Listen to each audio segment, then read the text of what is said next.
So we flew all the way across the world just to go skiing in a desert.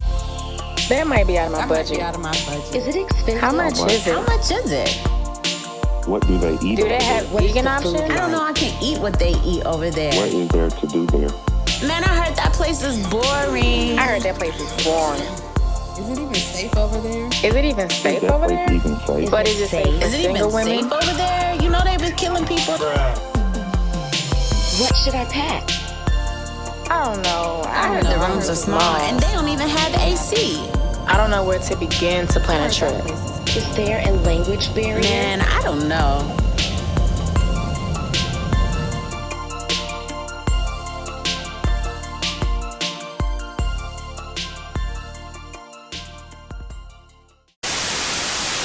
So this is a location that a lot of people may be familiar with, but I thought it was worth checking out during a time like this with COVID going. One of the things that I discussed in a previous episode was getting to a place and something being shut down, whereas a major attraction or a reason that you wanted to get there and it's shut down.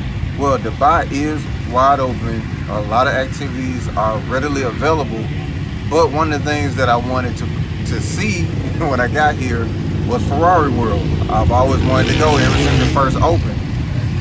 But Abu Dhabi shut down, not allowing tourists in. So unless I can come up with a fake UAE ID, there's no way that they're gonna allow us into the city. No one can fly into the airport and they're not allowing tourists to drive down. But back to Dubai. Dubai opened late summer. I got a little shook the days before our flight because the numbers in the US started spiking again, but hey, they let me in. So here we are in the Persian Gulf in one of the world's most luxurious cities. Dubai is the most populous city in UAE, whereas Abu Dhabi is the second most populous, as well as their capital. It's a fairly young and rapidly growing city. Started out as a small fishing village in the 1700s and has swelled into this massive city of over 3 million. While here, I've met people from Russia, Pakistan, India, Afghanistan, people from all over. I always looked at America as this place where people go to when chasing their dreams, but Dubai is next level. It is estimated that 80% of the UAE population are expatriates. The influx of all these different cultures is truly propelling this city forward and separates them from other Arab regions. If you're expecting a place where you must keep your head wrapped or women are subservient, then you are a couple decades late. Everywhere I turned, there were cranes and new construction. This city is preparing for the future and is inviting everyone in to watch it. But if you want to show up today, there are some conditions. As a tourist, you will have to download the DXB Smart app. DXB is the international airport code, and the app is from the Dubai Health Authority. You have to fill out a lot of information: phone, email, passport number. Once in, you will see an interface displaying the current world and UAE COVID numbers. After that, you have to fill in additional personal info, contact info, location of where you will be staying, flight information, very detailed flight information as that, such as what seat you will be sitting in and which terminal you will be landing in. You will also need a negative PCR test to sign a health declaration form, agree to thermal scanning, and have proof of health insurance. Which leads me to why I'm here. Of the locations I was remotely considering, Emirates Airlines offered free insurance, inclusive of quarantine coverage, to all passengers, and that made Dubai the choice for me. So kudos to Emirates and other airlines like Virgin, because I was not considering any type of international travel until that offer persuaded me to take this trip. The other appeal, a lot of restrictions have been lifted, so the experience here is as close to pre-COVID as it can possibly get. A lot of other locations that I looked at, like you had to go through a whole bunch of hoops, fill out applications, go through a lot of things, and then when you get there, stuff is closed. So this isn't the situation here in Dubai. Everything is wide open and everybody's ready to party and get to it. People are still being safe, people are still wearing their masks everywhere they go, and you also have these things right here on the ground where everybody has to keep space with each other, little markers. So even with stuff like the Dubai Fountain and things like that, you can't be bunched up, or gotta kind of get our space a little 6 feet apart. So I'm gonna get to a lot of activities and talk about some of those things, but first we'll get into a little bit of my first impressions since I arrived here. My first reaction was that it felt like I was in Vegas. Very luxurious, flashy. You have the bright lights and the nightlife. In Vegas, you have these pool parties. Here it's very similar, except you have beach clubs. Also like Vegas, Dubai is defined by its nice hotels. Dubai has the world's only 7-star hotel. Not official because they only go as high as 5, but the Burj Al Arab is called a 7-star hotel because it's considered the ultimate luxury experience. I mean, it's gold everywhere. A fleet of Rolls Royces outside, a butler on every floor. The royal suite is over $18K a night. I'll just say this. You can YouTube it, I'll post a link below because that's probably the closest I'll get to seeing those suites. They do have packages available if you want to visit their beach club for the day, but those suites are something a little different. But if gold toilets aren't a big deal for you, you can still find really nice hotels at a good price. There are over 100 5-star hotels in Dubai, and this one is pretty dope. This one offers a rooftop pool and bar, gym, spa, hair salon, nail salon, rooftop clubs, several restaurants, and meeting spaces. I picked this one in particular because it was central to everything I planned, as well as for the flyer miles offered when I booked. I know a lot of people though, when they're searching for a particular hotel, a lot of times they're looking for something that has views of the Burj Khalifa. It's one of Dubai's most famous tourist attractions. It's like when you go to Paris and you try to book a room with a view of the Eiffel. Same thing here, but the Burj Khalifa is 1,600 feet taller. This is the Burj Khalifa, it's the tallest building in the world. I may be a little bit scared of heights, so I'm gonna see if we can get in there and get some footage. We're gonna figure it out how to get some footage from up there, but we're gonna make it happen. The world's tallest building, the Burj Khalifa stands at over 2,700 feet with 163 floors. On floor 124 and 148, you have the observation decks. Within it, you also have the Armani Hotel, residential homes, corporate suites, a nightclub, restaurants, and much more. It sits in a plaza next to the world's largest and most expensive fountain, which is also next to the world's largest shopping mall.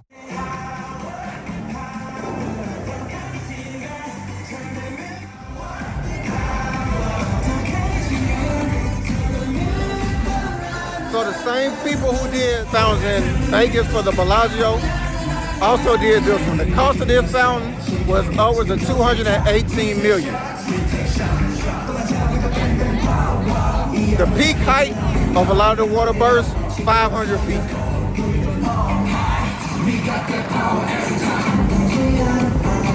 The world's largest shopping mall.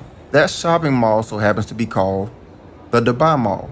Over 1,200 shops, including an ice rink, aquarium, the world's largest candy store, 120 restaurants, a luxury hotel, and this monstrous waterfall.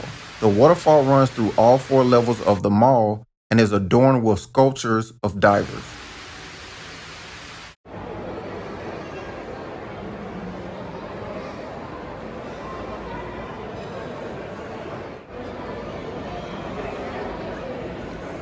So one of the things that's dope is that inside of the mall, there's an actually huge aquarium.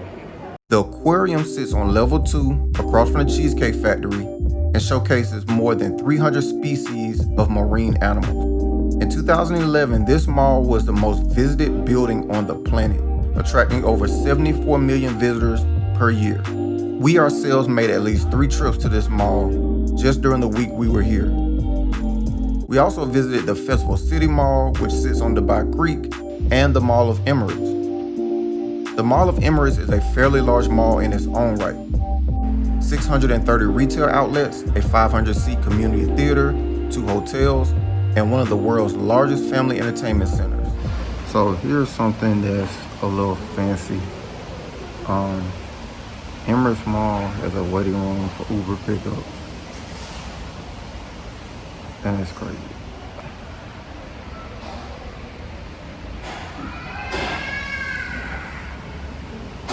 That's different. And the world's largest indoor ski park.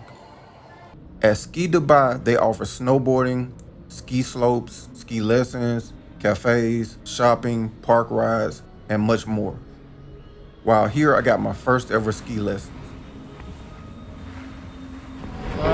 if you feel like your ski is going left side, don't try to go straight because you will fall. What you need to do, just open more and your skis will be slower.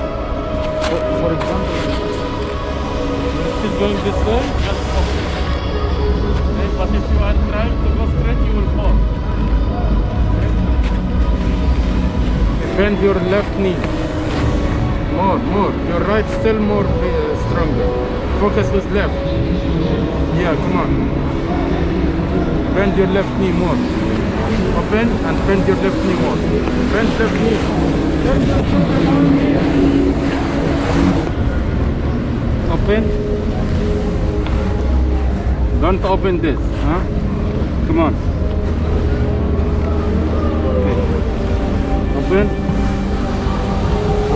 Yeah, stay like this. Don't open more, huh? And don't close more. Open. Your skis going forward, right? Why? Make your skis together. Your right skis going forward. Bend your left.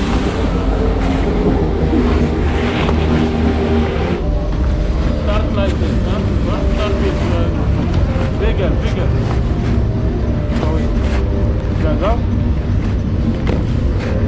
Bigger. Now. Why?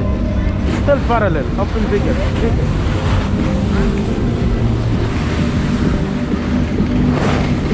We also took some time to play around with the snow park.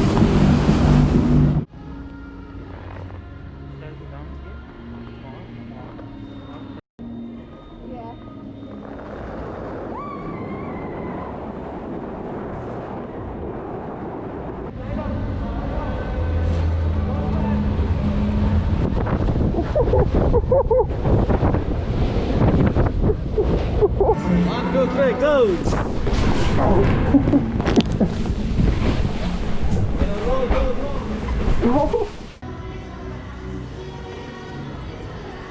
Okay, Dubai has a lot of malls and they are all dope.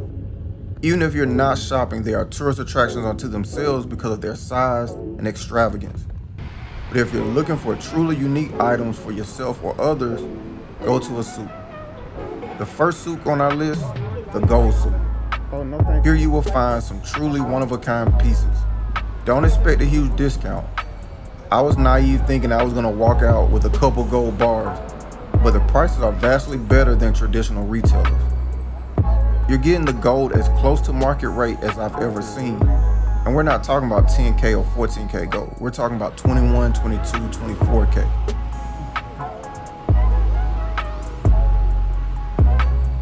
If you want something that is one of a kind, whether it be purses, jewelry, textiles, or whatever, the marketplaces are the places to go. The drawback is that you can run into some extremely aggressive and persistent people. This one particular guy was so persistent that he promised he would leave me alone if I would just give him 1 minute. I followed him to his store, which was away from the main hallway. Then he started showing us pictures in his phone, trying to get us to go upstairs up this dark hallway, just doing everything but showing us his store. So just be cautious with stuff like that. There are also souks that are a little bit more modern, whereas it looks like a mall on the outside, but on the inside, it's still set up like a traditional marketplace. This one in particular is called the Medina Jamira Souk. Okay, we got shopping covered. How about the beach? But first, you gotta get your guns ready. Everybody know you gotta prep for the beach. All right, we're out here at Kite Beach. One of the things that I realized in the couple days that we've been here is that things don't really jump until like the sun goes down a little bit, which makes sense because it's kind of hot right now. But yeah, it's a beautiful, beautiful beach. And around 6, when people kind of jump, you'll see a lot of kites out here, things like that, which is why it's named Kite Beach. But you also have here in the background, you have what is called the world's only 7-star hotel. Of course, they only go to 5, but it came from this journalist who wrote and called it a 7-star hotel because it was like there's nothing in the world that kind of matches it. So they have gold toilets, Rolls Royces, and all kind of stuff. So Burj Al Arab, I believe his name, and I probably mispronounced it. So I'll edit that in, me saying it actually correct. Burj Al Arab. It's nestled in the background. I said nestled. That's crazy. And then you also have all this beautiful beach, these white sands, and all of these shops and everything. This is really a great turn-up spot. On to the next. If you know, you know, I need a beach in my life. Kite Beach also has a running track, outdoor gym, a water park, food trucks, volleyball nets, paddle boarding, a little bit of everything. For those of you traveling with kids, this is your spot because you can easily keep them entertained for hours on end. Okay, so now we have the beach covered. How about a really cool garden? The Dubai Miracle Garden is your Instagram paradise. It's the Dubai Miracle Garden because it's a miracle it can even exist in a barren desert. This garden utilizes 200,000 gallons of water per day, 150 million natural flowers, and covers 236,000 square feet of land. The Dubai Miracle Garden opened on Valentine's Day of 2013.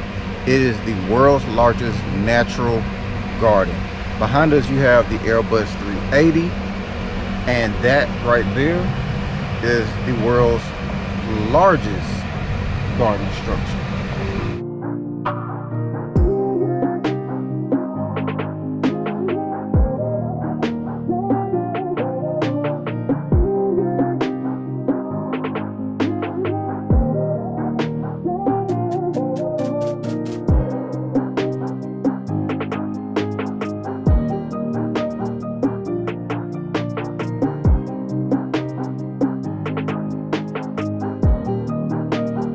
Because of Dubai extreme temperatures, the garden is only open from November to May. During the summer, the garden goes through a renovation and old floral themes are swapped out for new ones for the upcoming season.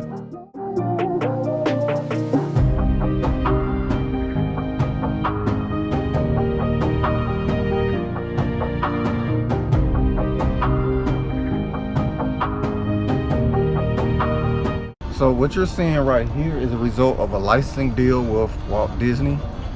This was unveiled in 2018, and the other pieces right here and right here were added later on.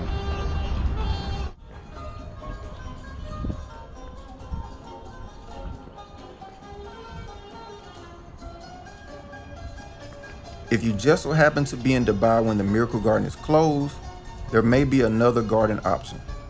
The Glow Garden in Zabil Park. They also close the Glow Park during the summer, but their dates differ from those of the Miracle Garden.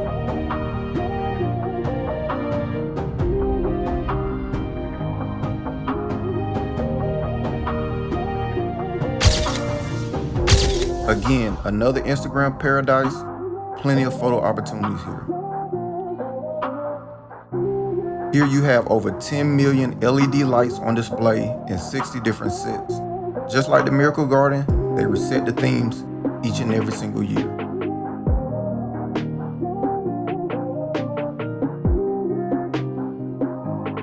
So now we got the gardens covered.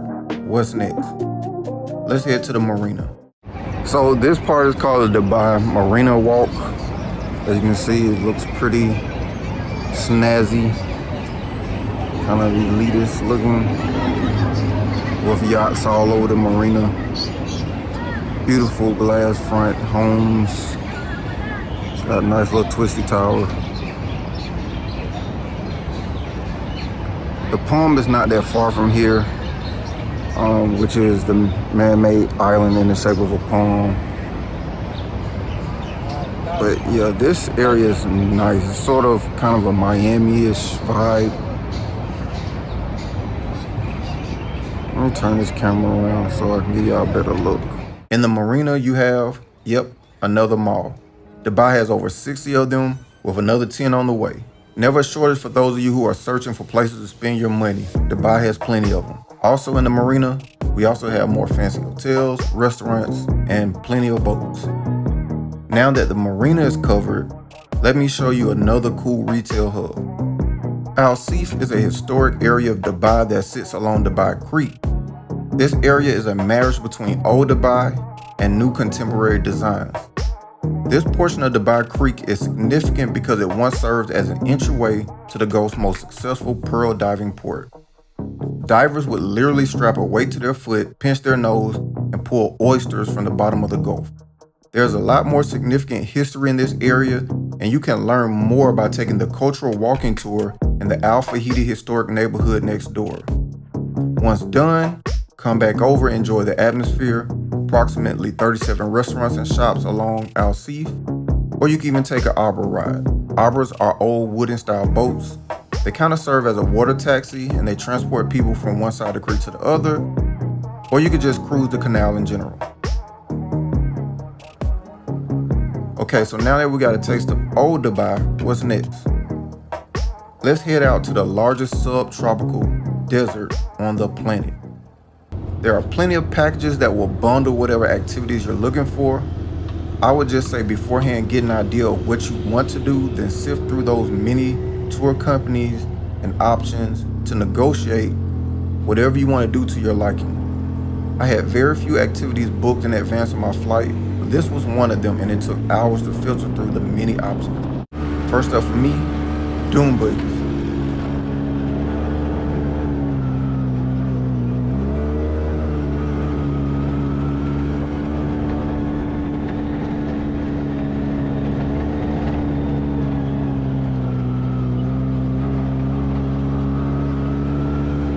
After that, we're on to some dune bashing.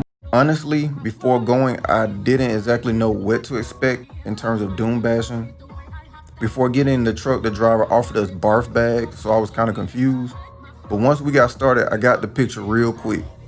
The sand is very soft and it gives a lot. It felt like the SUV was gonna lose traction and flip a couple times. So if this doesn't sound appealing, sit this activity out. Now don't forget, it's just an hour from Dubai. It's your perfect staycay destination and don't miss out on a family funcation.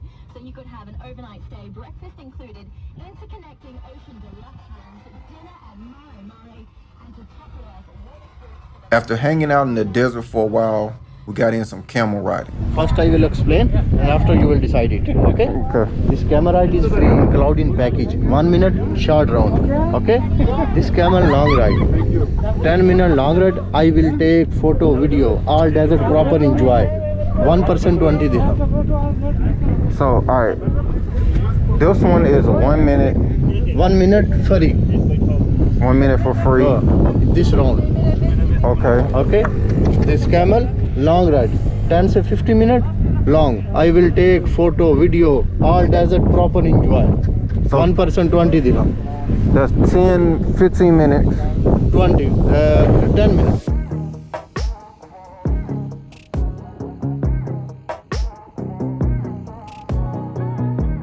After we got off the camels, then onto a traditional buffet with a little live entertainment.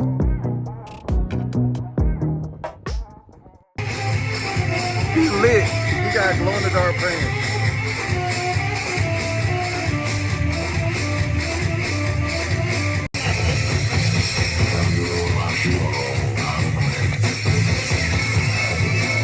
There's no way he can spend that long.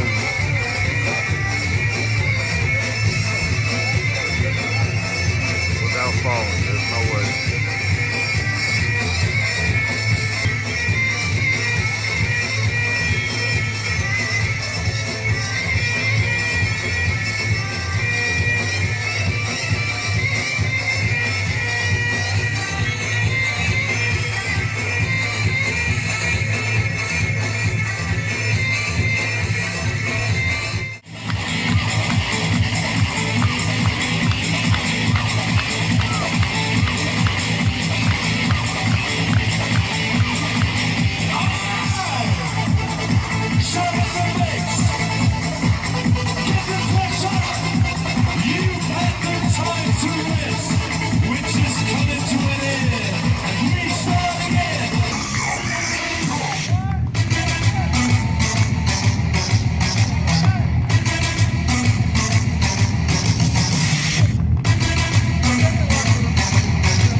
final stop, we have the Global Village. Every year, the Global Village welcomes over 5 million visitors. This place combines the cultures of 90 different regions into one setting. It is billed as the world's playground, half theme park, half market.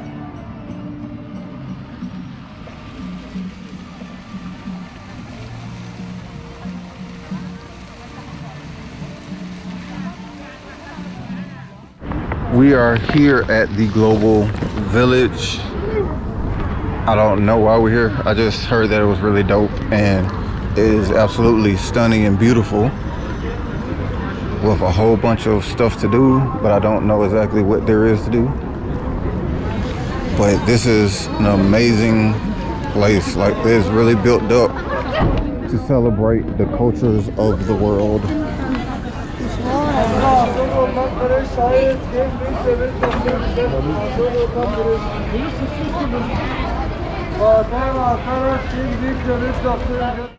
You can purchase food from any of the 200 regional dining concepts, ride any of the 160 rides or arcade games, or even choose regional merchandise from thousands of retailers.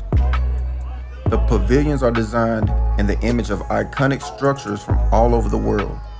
You have London's Big Ben, the Taj Mahal, Italy's Leaning Tower of Pisa, as well as the Arc de Triomphe from Paris. I believe this is again one of those places that are ideal for those traveling with kids. You can't beat the cultural education and hours upon hours of entertainment for a relatively cheap admission price.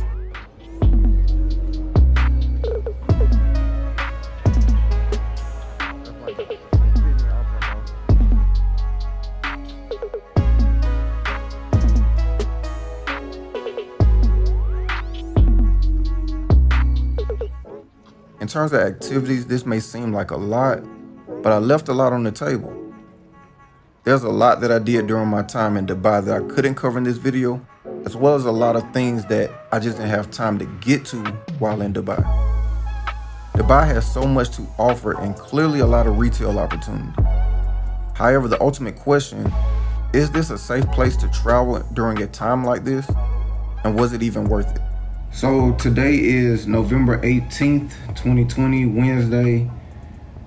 We fly out tomorrow, which is Thursday. Oh, that was stupid. So today is Wednesday, November 18th, 2020. Fly out tomorrow.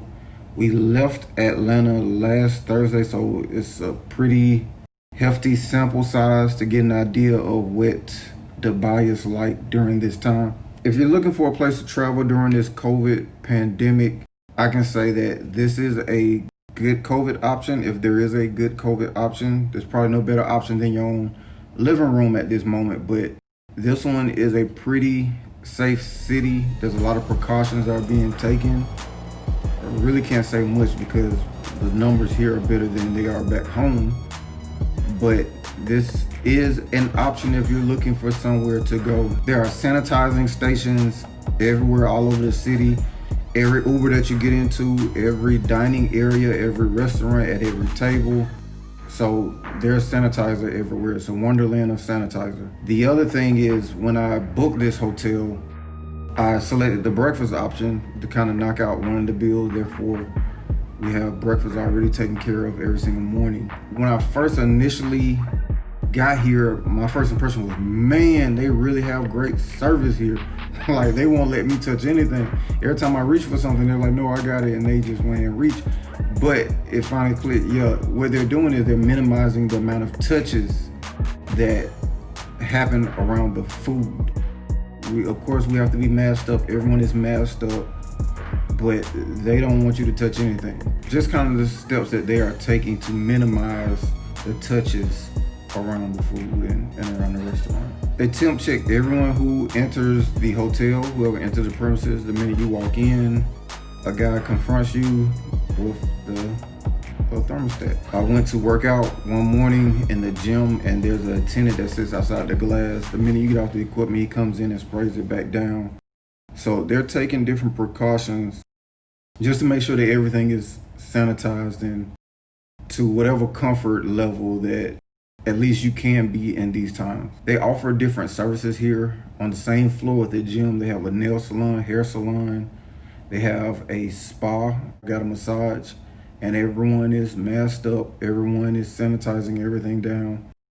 These are all steps that of course, the best solution is just to stay home. But for those who want to get out and be about, they're doing everything that they can to make the environment as safe as possible. Every Uber driver that we got in with was masked up, had sanitizer in the back. But that's also one of the things you kind of have to consider in these times. Previously, what I would typically do, if there's a mass transit system or a way to save money as far as transportation costs, then I would take those options. I much rather share a ride with just one person versus 300. That's something you're gonna account for, or probably the additional Uber costs. So the Uber thing is kind of a mixed bag, because even though I'm getting hit with Uber charges over this trip, and every time you use Uber, you're like, but I would say the average Uber cost per trip for me has been around 40 AED, which equates to maybe like $10. So the dollar is very strong here, and that also kind of works in your favor. I think an adjustment will have to be made in terms of masks. That's just something that we're all gonna have to adjust to. One of the issues I had earlier this summer when I was in LA was that the mask was just unbearable, and that humidity trying to go out. Here, I'm getting used to it. I have no problem putting on the mask. But one of the things that I noticed off top, one night we went out to eat, and the next morning getting up for breakfast, I went to grab my mask, which is this one of my favorite masks, because for some reason this one it's just so easy to breathe in this mask. And I went to put it on, and it was just this smell of smoke. One of the things we kind of have to be mindful of on these vacations is just hoard and pick up masks. And the other issue was, so even when I swapped out to this one, I don't like it because when I breathe, it kind of just sucks in. But we went skiing, and after we went skiing, it was wet. Just kind of, it was a wet mask. We went on to do other activities, and we went to the Global Village, and it was just hard to breathe because it was wet, whether it was moisture from sweat or the moisture from falling on that ice. And while I'm out at the Global Village, security is like, dude, pull your mask back up. And I'm sitting there like, man, I'm just trying to breathe. So at that point, it was like, man, all right, this is rough. So if I had an extra mask at that point, would have been cool. But I didn't, so I went home. One mask for your day might not be enough if you're doing different activities, because you might sweat it out, whatever the case may be. So hoard a bunch of masks. That's an adjustment that you have to make in these times.